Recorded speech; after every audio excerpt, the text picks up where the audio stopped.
요즘 우리 인생의 목표가 성공이 아니라 그냥 망하지만 않았으면 하는 생존이 되지 않았나요? 아침에 눈 뜨면 오늘도 무사히 버텨야지라는 생각이 먼저 드는 시대. 꿈을 꾸는 게 아니라 그냥 무너지지 않기 위해 버티는 게 일상이 되어버린 이 시간들. 오늘 이 압박 속에서 우리가 정말 서야 할 자리가 어디인지 함께 말씀 안에서 찾아보려고 합니다. 여러분 반갑습니다. 오늘 이 시간 여러분과 함께 나누고 싶은 말씀의 제목은 하나님의 아는 길. 성공이 아닌 생존을 넘어선 축복의 차원입니다.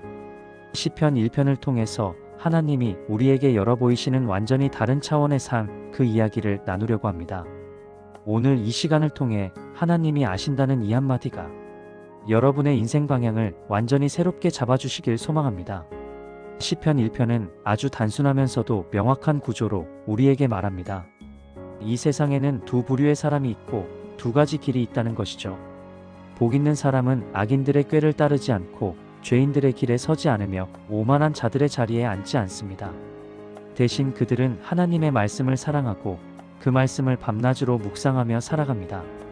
그런 사람은 시냇가에 심은 나무와 같아서 때를 따라 열매를 맺고 그 잎사귀가 마르지 않으며 하는 일마다 형통한다고 말합니다. 반면 악인은 바람에 날리는 겨와 같아서 심판대에 설 수 없고 의인들의 모임에도 들어가지 못합니다. 그리고 6절에서 이렇게 마무리합니다. 하나님은 의인이 걷는 그 길을 눈여겨보고 계시지만 악인의 길은 결국 스스로 무너지고 사라지고 만다고 시편 기자는 선포합니다. 여러분, 여기서 우리가 주목해야 할 핵심 단어가 바로 길입니다. 성경에서 말하는 길이란 단순히 운명적으로 정해진 어떤 코스가 아닙니다. 이건 우리가 매일매일 반복해서 선택하는 것들, 우리의 습관들, 우리가 중요하게 여기는 가치관들이 쌓여서 만들어내는 삶의 방향입니다. 우리는 지금도 한 길을 걷고 있어요. 출근길에 듣는 것, 점심시간에 나누는 대화, 저녁에 소비하는 콘텐츠, 주말에 우선순위로 두는 것들. 이 모든 선택들이 모여서 지금 여러분이 서 있는 길을 만들고 있습니다. 직장에서 생각해 보세요. 상사가 이 정도는 다들 하는 거야. 서류 좀 조작하면 되잖아 라고 말할 때 여러분은 어떤 길을 선택하고 있습니까? 취업 준비하는 청년들, 스펙 하나를 더 쌓기 위해 주일 예배를 빠지는 게 이제 당연해 보일 때 그 순간 여러분은 어느 길 위에 서 있는 겁니까? 말씀보단 스펙이 현실적이잖아요 라는 생각이 들 때 그건 단순히 한 번의 선택이 아닙니다. 그건 길을 정하는 겁니다. 방향을 트는 겁니다.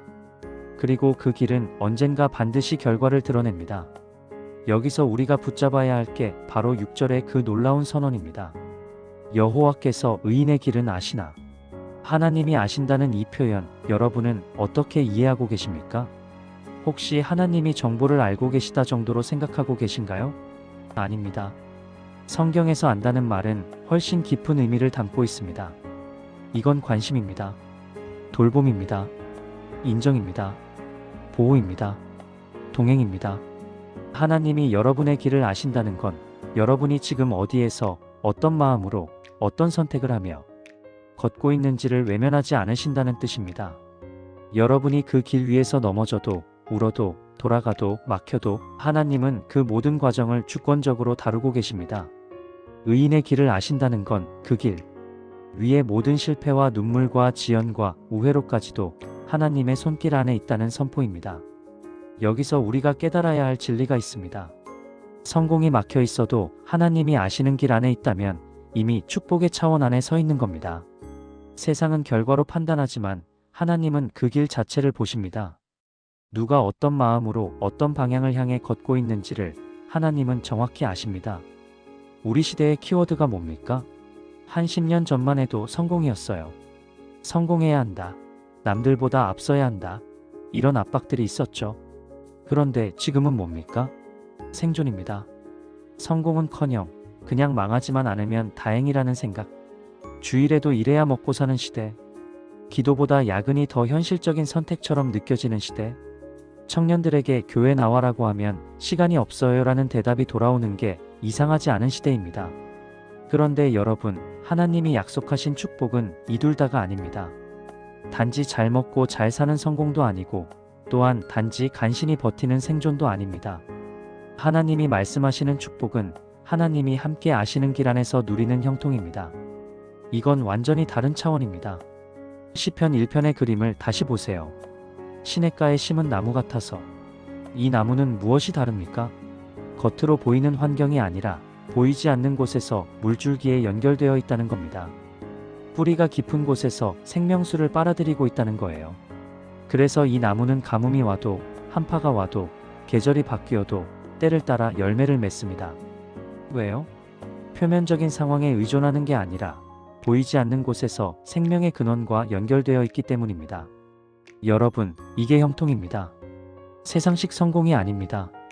하나님이 맡기신 자리에서 하나님과 동행하며 그분의 성품을 드러내며 살아가는 삶. 그 삶의 결과로 나타나는 열매. 그게 바로 하나님이 말씀하시는 형통입니다. 남들이 보기엔 별거 아닐 수도 있어요. 화려하지 않을 수도 있어요.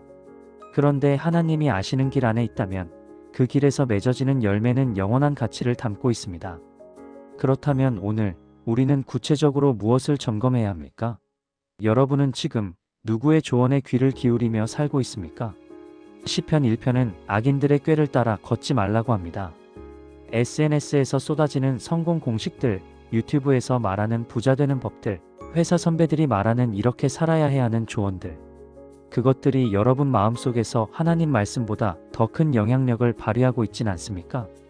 여러분의 루틴 속에 밤낮으로 말씀을 곱씹는 시간은 실제로 자리 잡고 있습니까? 말씀을 묵상한다는 게 뭔가요? 그냥 한 구절 읽고 은혜롭네 하는 게 아닙니다. 그 말씀을 하루 종일 씹고 되새기고 내 상황에 적용하고 기도하고 순종을 결단하는 겁니다. 출근길에, 점심시간에, 저녁에 잠들기 전에 그 말씀이 여러분 안에서 살아 움직이고 있습니까? 돈과 성공에 대한 여러분의 가치관은 어떻습니까? 솔직히 말해서 우리는 하나님 나라보다 내 통장 잔고가 더 현실적으로 느껴질 때가 많습니다. 그런데 하나님이 아시는 길에 서려면 이 부분에서 근본적인 전환이 일어나야 합니다. 하나님, 이 돈도 주님 것입니다.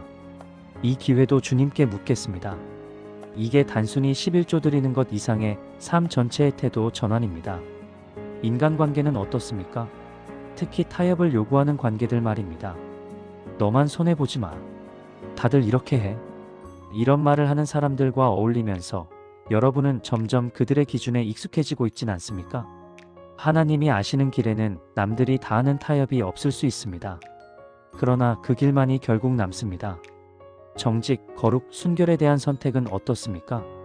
이 정도는 괜찮아라는 선이 점점 낮아지고 있진 않습니까? 하나님이 아시는 길을 걷는다는 건 아무도 보지 않을 때도, 손해를 볼 것 같을 때도 하나님 앞에서 바른 선택을 하는 겁니다. 그 길 위에서는 외로울 수 있습니다. 그런데 그 외로움 속에서 하나님이 함께 걸으십니다. 잠깐 실제 이야기 하나 나눠드릴게요. 어떤 청년 한 명이 있었습니다. 대기업 입사를 앞두고 있었는데 마지막 면접에서 면접관이 이렇게 물었답니다. 우리 회사 들어오면 주말 근무 당연한 거 알지? 교회 다닌다고 들었는데 괜찮겠어? 그 청년은 떨리는 마음으로 이렇게 대답했습니다. 죄송하지만 저는 주일은 지키고 싶습니다. 대신 평일에 더 효율적으로 일하겠습니다. 결과는 떨어졌습니다. 그 순간 이 청년은 내가 바보 같은 선택을 한 건가 싶었대요. 그런데 6개월 후 더 좋은 회사에서 연락이 왔고 그곳은 신앙을 존중하는 문화가 있는 회사였습니다. 나중에 알고 보니 처음 떨어졌던 그 회사는 1년도 안 돼서 횡령 사건으로 무너졌답니다. 하나님은 그 청년의 길을 아셨던 겁니다. 반대로 어떤 집사님 한 분은 사업하시면서 이 정도 탈세는 다들 해라는 말에 넘어가셨습니다. 처음엔 작은 금액이었어요. 그런데 그게 습관이 되고 점점 커지더니 결국 세무조사를 받게 되고 사업이 망했습니다. 그분이 제게 이렇게 말씀하셨어요. 목사님, 하나님 앞에서 바른 길을 걸었다면 이렇게까지 무너지진 않았을 텐데요. 악인의 길은 결국 망합니다. 시간이 걸릴 뿐입니다. 여러분, 오늘 이 말씀을 한 문장으로 압축한다면 이겁니다. 성공을 쫓아 달리기보다 하나님이 아시는 길 위에 서십시오. 그 길이 결국 유일하게 남는 길입니다. 이건 좋은 말로 듣고 끝날 이야기가 아닙니다. 오늘 이 시간 이후 여러분의 실제 선택이 바뀌어야 합니다. 내일 아침 출근길에 무엇을 들을 건지, 점심시간에 누구와 어떤 대화를 나눌 건지, 이번 주말을 어떻게 보낼 건지, 다음 달 월급을 어떻게 쓸 건지. 이 구체적인 선택들 속에서 하나님이 아시는 길을 선택하는 용기가 필요합니다. 세상은 여러분에게 생존이라도 해라고 말합니다. 그런데 하나님은 내가 아는 길을 걸어라. 그 길에 진짜 생명이 있다고 말씀하십니다. 어느 목소리에 귀를 기울일 건가요? 이건 여러분의 선택입니다. 그리고 그 선택이 10년 후 여러분이 서 있을 자리를 결정합니다. 함께 기도하겠습니다. 하나님 아버지, 오늘 이 시간 우리 앞에 두 길을 놓으셨습니다. 우리가 더 이상 세상이 정해놓은 성공만을 혹은 겨우 생존만을 목표로 살지 않게 하소서. 주님이 아시는 길 위에 서게 하소서. 우리의 걸음 하나하나를, 우리의 선택 하나하나를, 우리의 루틴을 말씀 속에서 새롭게 해주시옵소서. 지금 이 시간에도 버티기만 하고 있는 영혼들이 있습니다. 그들에게 시냇가에 심은 나무와 같은 새 힘을, 새 소망을 부어주시옵소서. 하나님이 아시는 길을 걷는 것이 결코 손해가 아니라 가장 지혜로운 선택임을 우리 마음 깊이 새겨주시옵소서. 우리를 아시는 하나님, 우리와 동행하시는 하나님, 우리 길을 형통케 하시는 하나님을 오늘 다시 붙잡습니다. 예수님의 이름으로 기도합니다. 아멘. 오늘 말씀이 여러분의 길을 다시 잡는데 작은 도움이 되셨다면 이 말씀을 꼭 한 사람에게만이라도 나눠주셨으면 좋겠습니다. 지금 생존의 무게에 짓눌려 있는 누군가에게 이 말씀이 새로운 방향이 될 수 있습니다. 말씀을 함께 나누고 싶으시다면 구독과 알림 설정을 해주시면 매주 하나님의 아시는 길을 함께 걸어가겠습니다. 여러분 모두 하나님이 아시는 그 복된 길 위에 굳건히 서시길 축복합니다. 클로드는 실수를 할 수 있습니다. 응답을 반드시 다시 확인해 주세요.